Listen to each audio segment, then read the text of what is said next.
আসসালামু আলাইকুম রহমতুল্লাহি ওয়া বারাকাতুহু। সম্মানিত ভাই বোনেরা, আমি মোহাম্মদ হাইদুল ইসলাম। আলহামদুলিল্লাহ, আপনারা সকলে অবগত আছেন। আমি গত 27 তারিখে 45 জন একটা কাফেলা নিয়ে মক্কা মদিনা রওনা হয়েছিলাম। 11 তারিখে বাংলাদেশে ফিরেছি আলহামদুলিল্লাহ।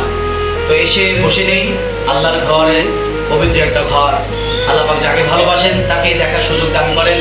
রসুল্লাহ রওজায় সালাম দেন তৌফিক আল্লাহ পাক দান করেন। তো আলহামদুলিল্লাহ, আমার খুব কাছের মানুষ, আমার বড় ভাইয়ের মতো। আলহামদুলিল্লাহ, আমার প্রিয় ভাই মক্কা এবং মদিনা তিনি যাবেন, তিনি বাড়িয়ারে যাবেন, তার কলিজার টুকরা বোন যাবেন। তিনজনা নিয়াত করেছেন আলহামদুলিল্লাহ, এবং তিনারা আমার সাথে যাবেন।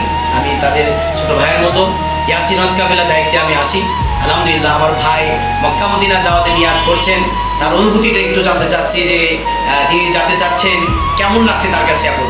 ভাই আমার কাছে খুব ভালো লাগছে, এখন যেতে পারলে আলহামদুলিল্লাহ। ইনশাল্লাহ ইনশাল্লাহ, যাক আলহামদুলিল্লাহ। ভাই খুব ভালো মনের মানুষ, কথা কম বলে। আলহামদুলিল্লাহ, মানুষ সমাজে না যা যে চুপ থাকে সে নাজাত পায়। তো আমার কাছ থেকে তাকে মনতে খুব ভালো লাগছে, তার কথাবার্তা অনেক সুন্দর।